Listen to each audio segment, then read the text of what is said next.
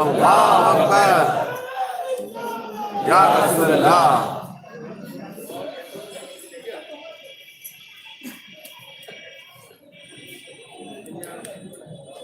Line in.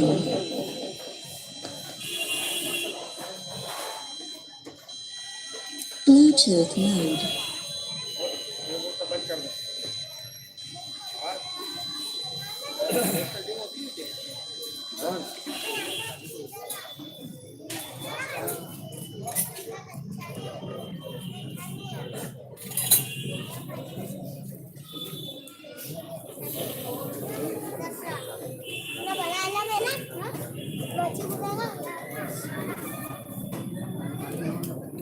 Line in.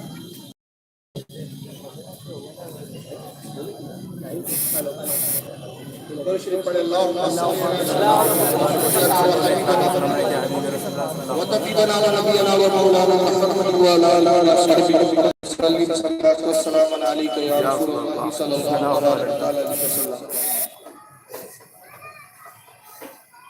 اللهم صل على سيدنا وحبيبنا وحبيبنا وطبيبنا ونبينا ومولانا وعلى آله وصحبه صلاة والسلام عليك يا رسول الله صلى الله عليه وسلم.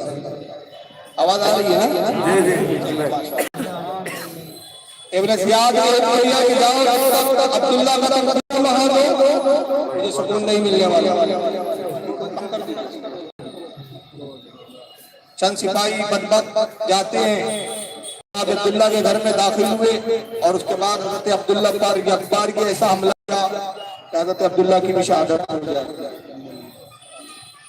ابن زیاد نے اس کے بعد حکم دیا کہ سارے سروں کو یزید کے دربار میں پیش کیا جائے اور جتنے اسیر ہیں جتنے یہ گرفتار کیے گئے جتنے قیدی ہیں ان کو بھی یزید کے دربار میں پیش کر دو. قافلہ نکلتا ہے ایک ایک الگ الگ شخص کے ہاتھوں پہ سر دے دیے گئے اور نعوذ باللہ من ذالک یہ تمام شہداء کے سروں کو ان بدبختوں نے نیزے پر رکھ لیا. اللہ اکبر اللہ اکبر. سب سے آگے امام علی مقام امام حسین کا سر اقدس تھا جو نیزے پر تھا. اور جب یہ کوفہ سے دمشق کی طرف نکلتے ہیں تو دمشق کی طرف نکلتے ہوئے بھی عالم یہ تھا کہ انہوں نے پورے شہر کوفہ میں تشہیر کراتے ہوئے بازاروں میں گھماتے اہل بیت کو لے جاتے ہیں. اور یہاں بھی نعوذ باللہ من ذالک بے پردگی کا مظاہرہ کیا جاتا ہے. پھر ایک مقام وہ آتا ہے کہ جب یہ قافلہ نکلتا ہے دمشق کی طرف اور دمشق کی طرف نکلتے وقت ایک مقام پہ انہوں نے پڑاؤ ڈالا. یہ مقام وہ تھا کہ جہاں ایک گرجا گھر تھا. اس گرجے کے پاس انہوں نے قیام کیا. گرجے کا ایک پادری تھا جو اس منظر کو دیکھ رہا تھا کہ ایک بہت بڑا جاہو جلال اور جاہو عظمت والا لشکر ہے بہت بڑا لشکر ہے. اس نے جب یہ منظر دیکھا وہ پادری باہر آتا ہے کہا کہ بھائی کیا بات ہے یہ لشکر کہاں جا رہا ہے اور یہ لشکر کس کا ہے؟ کیا کوئی جنگ کے مہا سے یا کسی جنگ کے ارادے سے لشکر نکلا ہے؟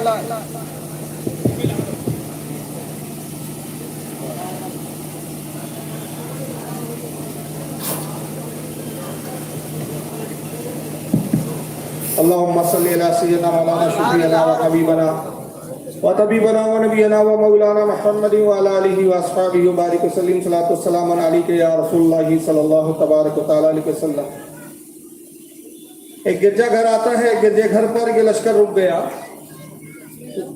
گرجے گھر کا پادری باہر آتا ہے. آنے کے بعد اس نے سوال کیا کہ کیا بات ہے کہ یہ بہت بڑا لشکر آخر یہ لشکر کس کا ہے اور کون سے جنگ کے ارادے سے یہ نکلا ہے؟ لشکر کا سالار خولی ابن یزید آگے بڑھ کے کہتا ہے کہ یہ لشکر یزید کا ہے.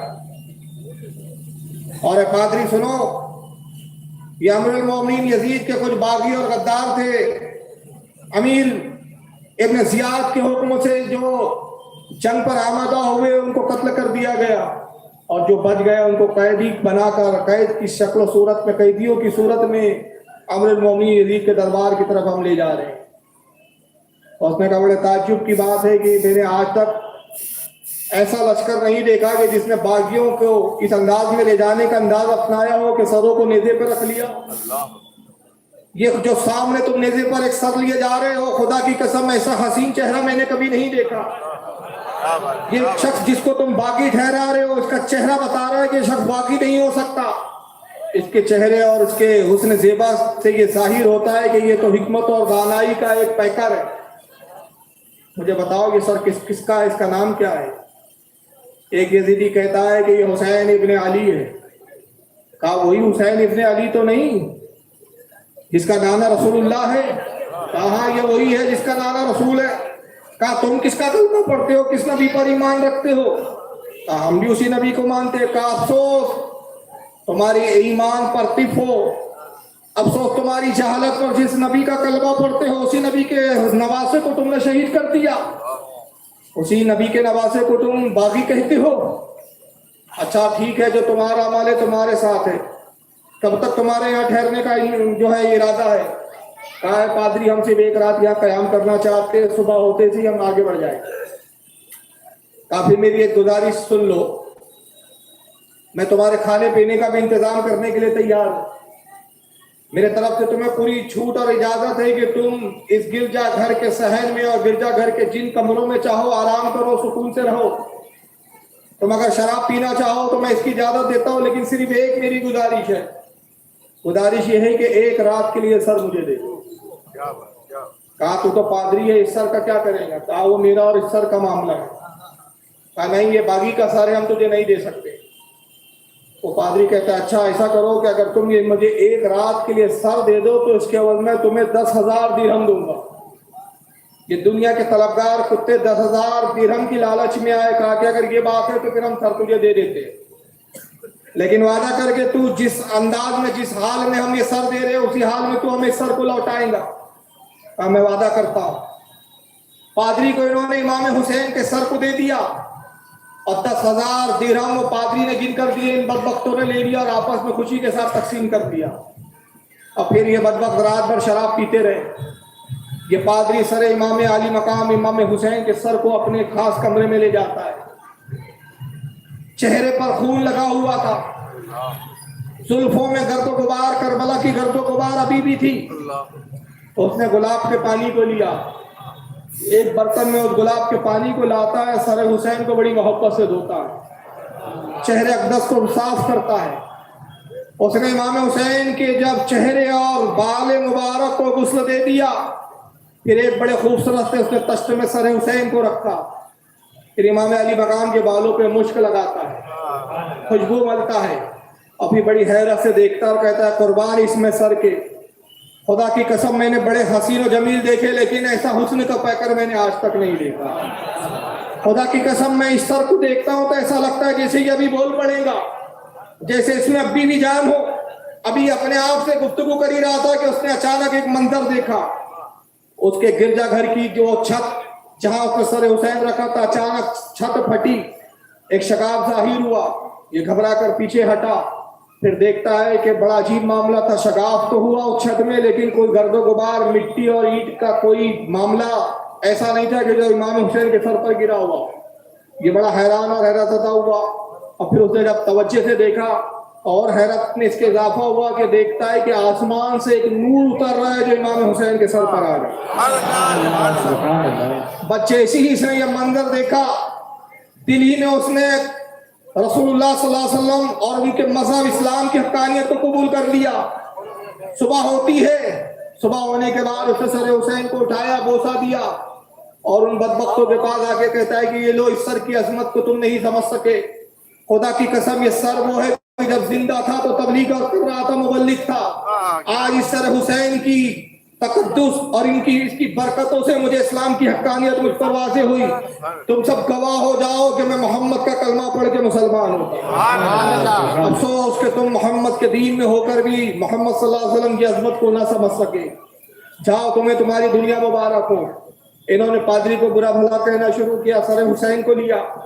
اس کے بعد جب یہ آگے نکلتے ہیں، ایک مقام پر جب یہ پہنچے، جو 10,000 درہم انہوں نے اس پادری سے لیے تھے، اس کو انہوں نے جب اپنی پوٹلیوں کو کھولا کہ ان درہموں کو چیک کریں، ان درہموں کو دیکھیں، تو بڑے حیران ہو گئے کہ اب وہ درہم و دینار جو چاندی اور سونے کے سکے تھے، اب وہ سونے اور چاندی کے سکے نہ رہے بلکہ مٹی کا ڈھیر ہو گیا۔ نہ دنیا ہاتھ لگی نہ آخرت ہاتھ لگی. اس کے بعد یہ قافلہ آگے بڑھتا ہے. ایک مقام پر جب یہ قافلہ قیام کرتا ہے، سالار قافلہ نے حکم دیا کہ یہاں ٹھہر جاؤ، ہمارے پاس جو پانی کا ذخیرہ ہے بالکل ختم ہونے کے قریب ہے، کہیں ایسا نہ ہو کہ پانی ختم ہو جائے اور پھر ہمیں پیاس کی شدت ستائے، لہٰذا یہاں رکو اور بہتر ہے کہ ہم میں سے چند لوگ جائیں اور آس پاس پانی کی تلاش کریں. چند سپاہی گھوڑوں پہ سوار ہوتے ہیں، پانی کی تلاش میں نکلتے ہیں. اونٹوں کو بٹھا دیا گیا، خیمے نصب کر دیے گئے. امام زین العابدین اور حضرت سکینہ اور جتنے اہل بیت ہیں ان کو کھلے آسمان کے نیچے رکھا گیا. یہ بدبخت خیموں میں آرام کر رہے، تپتی بھی ریگستانی دھوپ، اس دھوپ کے اندر کھلے آسمان کے نیچے یہ اہل بیت نبوت کے افراد اس دھوپ کی تپیش اور تمازت کے اندر جھلستے ہوئے اس تکلیف کو برداشت کر رہے ہیں. یہاں تک کہ وہ سپاہی لوٹ کر آتے ہیں اور آنے کے بعد انہوں نے کہا کہ امیر کچھ دور پر پانی ہمیں تب مل گیا. انہوں نے پانی کو اپنے برتنوں میں بھر لیا، ذخیرہ کر لیا. پھر حکم دیا گیا کہ اب قافلہ آگے بڑھے گا. قافلہ اٹھا، اونٹوں کو اٹھایا گیا، سب اونٹوں پر سوار ہوئے. اہل بیت کی خواتینوں کو بھی اونٹوں پر سوار کیا گیا، امام زین العابدین کو بھی، عابد بیمار کو بھی سوار کیا گیا. لیکن وہ نیزہ جس پر امام حسین کا سر رکھا گیا تھا، جس بدبخت کے وہ قبضے میں تھا، جس کے وہ اختیار میں تھا، اس نے آرام کرنے کی غرض سے اپنے خیمے کے سامنے وہ نیزے کو ریت میں گاڑ دیا. اب جیسے ہی اس نے اس نیزے کو اٹھا کر آگے بڑھنا چاہا تو حیران رہ گیا کہ پوری طاقت کے بعد بھی باوجود اس کے کہ کوئی ٹھوس زمین نہیں تھی، ایک ریتیلی زمین تھی. لیکن حیران یہ ہو گیا کہ وہ نیزہ اس ریت سے نکلنے کے لیے تیار تھا. اس نے بڑی قوت لگائی لیکن نیزہ نہیں نکلا.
اللهم صل على سيدنا مولانا شفيعنا وحبيبنا وطبيبنا ونبينا ومولانا محمد وعلى آله وأصحابه وأهل بيته وذرياته وبارك وسلم صلاة والسلام عليك يا رسول الله صلى الله تبارك وتعالى عليه وسلم.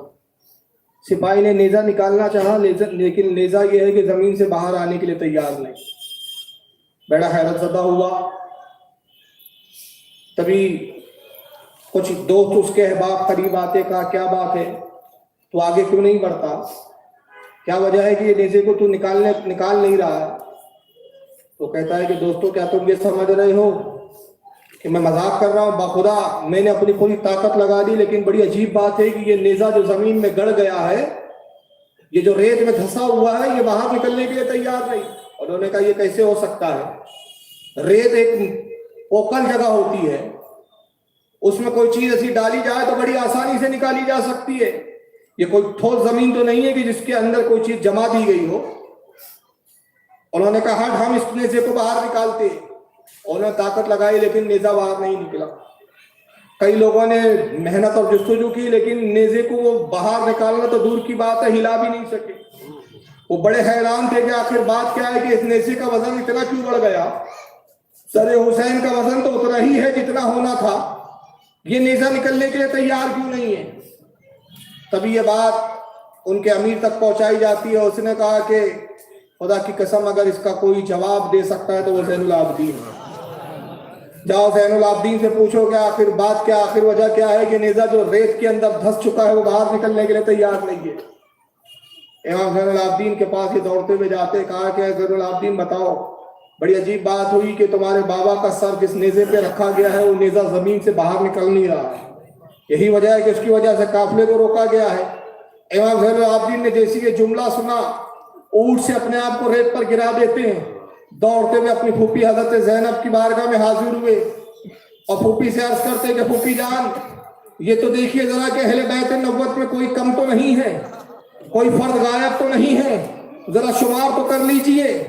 حضرت زینب نے گننا شروع کیا، ایک ایک کا نام پکارتی تھی، شہربانوں کا نام لیا، کہا لبیک، حضرت رباب کا نام لیا، کہا لبیک، حضرت فضہ کا نام لیا، کہا لبیک، مسلم ابن اوسجہ کی بیوی کا نام لیا، انہوں نے کہا لبیک، جتنی بھی خواتین تھی سب کا نام لیتے جاتی تھی، سب لبیک کہتی تھی، مگر جیسی سکینہ کہا تو جواب نہیں آیا۔ پھر پکارا سکینہ، جواب نہیں آیا، پھر پکارا سکینہ، پھر جواب نہیں آیا۔ جب کئی بار پکارنے کے بعد جواب نہیں آیا تو اپنے بھتیجے حضرت زین العابدین سے کہتی ہے روتے ہوئے، زین العابدین سکینہ گم ہو گئی ہے، سکینہ ہم سے غائب ہو گئی ہے، اللہ جانے سکینہ کو ہم سے کس نے چھین لیا ہے۔ اور یہ کہتی بھی دوڑتی ہے سکینہ سکینہ پکارتے ہوئے اس راستے کی طرف دوڑتی ہے جس راستے سے قافلہ آگے بڑھا تھا، کہ کہیں پیچھے ایسا تو نہیں کہ نیند کا کوئی جھونکا آیا اور سکینہ اونٹ سے گر گئی ہو، کہیں ایسا تو نہیں کہ جہاں ہم نے اس سے پہلے قیام کیا ہم نے وہیں سکینہ کو گم کر دیا ہو۔ جب دوڑتے ہوئے آتی ہے کچھ دور تک پہنچی تو دیکھا کہ درخت ہے، خشک درخت ہے، وہ درخت کے نیچے ایک بی بی بیٹھی ہوئی ہے جو نقاب پوش ہے، چہرے پہ نقاب ہے، جسم برقعے اور نقاب میں ڈھکا ہوا ہے، ان کی گود میں جناب سکینہ حضرت سکینہ لیٹی ہوئی ہے۔ یہ قریب پہنچی، دیکھا کہ یہ اس ویرانے میں، اس بیابان جنگل میں یہ کون بی بی ہے، یہ کہاں سے آ گئی؟ یہ تو قافلہ جب یہاں سے گزرا تو یہ بی بی تو ہمیں نظر نہیں آئی، ممکن ہے کسی آس پاس کے گاؤں سے آئی ہو۔ قریب پہنچی، حضرت سکینہ کو دیکھا، خوش ہو گئی، کہا کہ بی بی میں تمہاری بڑی شکر گزار ہوں کہ آپ نے میری بھتیجی کی حفاظت کی۔ اور جب قریب پہنچی تو منظر یہ تھا کہ حضرت سکینہ رو رو کر اس بی بی کو بتا رہی تھی، کربلا کے حالات سنا رہی تھی، اور وہ بی بی ایک ایک حالات پوچھتی تھی کہ بتاؤ کربلا میں ان کے ساتھ کیا ہوا، علی اکبر کی داستان مجھے پوری طرح بتاؤ، علی اصغر کہلوت کو تم نے کیسے کھو دیا۔ حضرت سکینہ روتے ہوئے بتاتی ہے کہ اے بی بی جان سنو، میرے بابا کے جسم کو اس طرح رون دیا گیا، میرے بابا کے سینے پہ ایسے گھوڑے دوڑائے گئے، میرے بھائی علی اصغر کو اس طرح شہید کیا گیا، میرے بھائی علی اکبر کو اس طرح شہید کیا گیا، قاسم کو اس طرح شہید کیا گیا، حضرت عباس علمبردار کے بازو اس طرح کاٹے گئے۔ جیسے بتاتی تھی وہ بیوی بھی روتی تھی، حضرت سکینہ بھی روتی تھی۔ حضرت زینب وہاں بیٹھ گئی اور روتے ہوئے کہا کہ بی بی آپ کون ہیں؟ خدا کی قسم آپ ہمارے حال کو دیکھ کے سن کر روتی ہے، ورنہ کوفہ سے لے کر یہاں تک جو بھی ہمیں ملا ہمیں باغی ہی کہتا ہوا نظر آیا، ہماری توہین و تذلیل ہی کرتا ہوا نظر آیا، ہماری تنقیص ہی کرتا ہوا نظر آیا۔ حال یہ ہے کہ لوگ ہماری طرف نفرت سے دیکھتے ہیں، تم کون ہو جو ہمارے درد کے حال کو سن کر رو رہی ہو؟ جیسے ہی حضرت زینب کہتی ہے وہ بی بی روتے ہوئے کہتی ہے بیٹی زینب کیا غم کا عالم یہ ہو گیا، کیا غم اور کی یہ کیفیت ہے کہ تم میری آواز کو بھی نہ پہچان سکی؟ اتنی بار سننے کے بعد بھی تم نے میری آواز کو نہ پہچانا؟ اب لو میں اپنا نقاب ہی الٹ دیتی ہوں تاکہ چہرہ دیکھ کے تو کم از کم پہچان لو۔ جیسے ہی نقاب اٹھایا چیخ نکلی حضرت زینب کی، کہا لو زینب یہ کوئی اور نہیں تمہاری ماں فاطمہ ہے، کربلا میں تمہارے ساتھ ہے۔ امام حسین جب شہید ہوئے اے بیٹی زینب میں وہیں موجود تھی، اپنے شہزادے حسین کو شہید ہوتا دیکھ رہی تھی، اپنے شہزادے علی اکبر کو شہید ہوتا دیکھ رہی تھی۔ فرحات القلوب حضرت خواجہ فرید الدین گنج شکر رحمۃ اللہ علیہ کی ملفوظات جس کے لکھنے والے حضرت خواجہ نظام الدین اولیاء، سرکار نظام الدین اولیاء فرماتے راحت القلوب بابا فرید گنج شکر کی ملفوظات میں روایت بیان کرتے ہیں کہ رات کی تاریکی میں 9 محرم الحرام کی شب، رات کی تاریکی میں کسی نے دیکھا کہ ایک برقع پوش ہے جو کربلا کی مٹی اور زمین پر جھاڑو دے رہی ہے۔ جب لوگوں نے منظر دیکھا تو بڑے تعجب میں پڑ گئے۔ اہل بیت نبوت کے ایک فرد ایک جانثار آگے بڑھنے کے بعد کہا کہ بی بی آپ کون ہو؟ ریگستان کے اس ریت پر آپ جھاڑو کیوں دے رہی ہیں؟ کہا کہ کل میرا بیٹا حسین یہیں پر گرایا گیا، کل میرے بیٹے حسین کو یہیں شہید کیا جائے گا۔ میں زمین کو اس لیے صاف کر رہی ہوں کہ جب حسین گھوڑے سے گرایا جائے، گھوڑے سے زمین کی طرف آئے تو کہیں ایسا نہ ہو کہ کربلا کی کنکریاں اس کے جسم میں چبھ جائے۔ ابھی بھی آپ کون ہیں؟ آپ اپنا تعارف تو بتائیے۔ کہا کہ میں حسین کی ماں فاطمہ ہوں۔ یہ کربلا میں موجود ہے، روحانی طور پر یہ موجود تھی۔ اس کے بعد حضرت زینب نے جیسی ہی دیکھا، جب تعارف پیش ہوا اپنی والدہ سے گلے ملنا چاہتی تھی، لیکن اچانک دیکھا کہ نظروں سے اوجھل ہو چکی ہے۔ سکینہ کو لے کر آنا ہی تھا کہ نیزہ بڑی آسانی سے زمین سے باہر کرا۔ پھر قافلہ آگے بڑھا، بڑھتے بڑھتے جب یہ کوفہ کے دمشق کے دارالخلفہ میں داخل ہوا، یزید کو قاصد کے ذریعے اطلاع دی گئی۔ یزید نے کہا کہ قافلے کو باہر روک دیا جائے، جب تک حکم نہ ملے تو میں شہر میں داخل ہونے کی اجازت نہیں۔ بعض روایتوں میں آتا ہے کہ دروازے کے باہر شہر صدر دروازے پر 3 دن تک اس قافلے کو روکا گیا، بعض کہتے ہیں کہ 1 دن تک روکا گیا۔ بہرحال قافلہ باہر پڑاؤ ڈالتا رہا۔ اس درمیان میں کیا ہوا، یزید نے حکم دیا کہ سارے شہر دمشق کو سجا دیا جائے، پورے شہر کا آراستہ کیا جائے، جگہ جگہ جشن کی ایک کیفیت پیدا کیا جائے، اس لیے کہ آج یزید کے بہت بڑے باغی کو ہم فنا کیا گیا ہے۔ لوگوں کو یہ بتایا گیا، مسجدوں میں خطبات دیے گئے، خطبہ کو یہ حکم دیا گیا کہ لوگوں کو کے درمیان میں خطبے دیں، تقریریں کریں، اور لوگوں کو یہ باور کرایا جائے کہ یزید کے بہت بڑے باغی مارے گئے، ان کو قید کر کے لایا جا رہا ہے۔ پورے شہر میں چرچا تھی کہ یزید امیر المومنین کے باغیوں کو لایا جا رہا ہے۔ شہر سجا دیے گئے، ایک جشن کا ماحول، ایک جشن کی کیفیت تھی۔ اور جب یہ سارے شہر کو سجا دیا گیا، سوار دیا گیا، تب یزید کی طرف سے حکم ہوتا ہے کہ اب اجازت ہے کہ قافلے کو لاؤ۔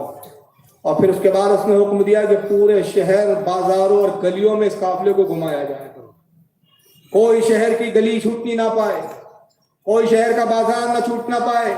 اگر ایک دن میں پورے شہر کا گشت نہ ہو تو 2 دن 3 دن جتنے دن لگے شہر کی ہر گلیوں سے اس لشکر کو گزارنا ضروری ہے، تاکہ لوگوں کو عبرت ہو اور لوگ دوبارہ جرأت نہ کر سکے کہ یزید کے سامنے، یزید کے مقابلے میں کھڑے ہو سکے۔ شہر کے اندر یہ قافلہ داخل ہوا۔ بعض روایتوں میں یہ بھی آتا ہے، بہت سارے علماء نے ان روایتوں کا حالانکہ انکار کیا ہے، لیکن پھر بھی ابن کثیر جیسے تاریخ لکھنے والے مورخ نے بھی البدایہ میں ان باتوں کا ذکر کیا ہے۔ امام طبری نے بھی اپنی تفسیر طبری کے اندر اور تاریخ طبری کے اندر، تاریخ طبری کے اندر ابن جریر طبری رحمۃ اللہ علیہ نے بھی ان کے ذکر کیا ہے۔ اور وہ یہ کہ جب یہ شہر میں قافلہ داخل ہوتا ہے، حضرت سکینہ سے چادروں کو چھین لیا گیا، حضرت زینب کی چادر چھین لی گئی، سارے اہل بیت نبوت کی خواتینوں کی چادروں کو چھینا گیا۔ اور چھیننے کا یہ انداز تھا کہ بدبخت سپاہی نیزوں سے چادروں کو چھین لیا کرتے تھے، نیزے پراتے، بیوی اپنی چادر بچانے اور چادروں کی حفاظت کے لیے زور سے مضبوطی سے پکڑتی ہے، اور جب نیزوں میں الجھا کے چادر کو کھینچا جاتا چادریں تار تار ہو جایا کرتی ہیں، چہرے برہنہ ہو گئے، بیویاں شرمانے لگی، بے حیا ان کی طرف نگاہیں اٹھا کر دیکھنے لگے، چاروں طرف ڈھول اور نغارے بجائے جا رہے ہیں، ایک جشن کا ماحول، ایک خوشی کا ماحول ہے، کوئی سمجھنے کے لیے تیار نہیں کہ ہم یہ اپنی عاقبت کو کس طرح خراب کر رہے ہیں۔ تبھی اس شور و گل کے اندر حضرت زینب کی آواز آتی ہے، کہا بیٹی سکینہ کہاں ہے؟ اے میری بہن شہر والو، اے بہن اے رباب، دیکھو کیا ہوا کہ ان بدبختوں نے تمہاری چادروں کو چھین لیا، لیکن اللہ تعالیٰ نے تمہیں قدرتی طور پر ایک ایسی چیز فراہم کی جس سے تم اپنا پردہ کر سکتی ہو، اپنے چہروں کو چھپا سکتی ہو، اور وہ پردہ یہ ہے کہ اپنے بالوں کو اپنے چہروں کے سامنے کر لو تاکہ تمہارے چہرے چھپ جائیں اور بدبختوں کی نظریں تمہارے چہروں کی طرف نہ اٹھے۔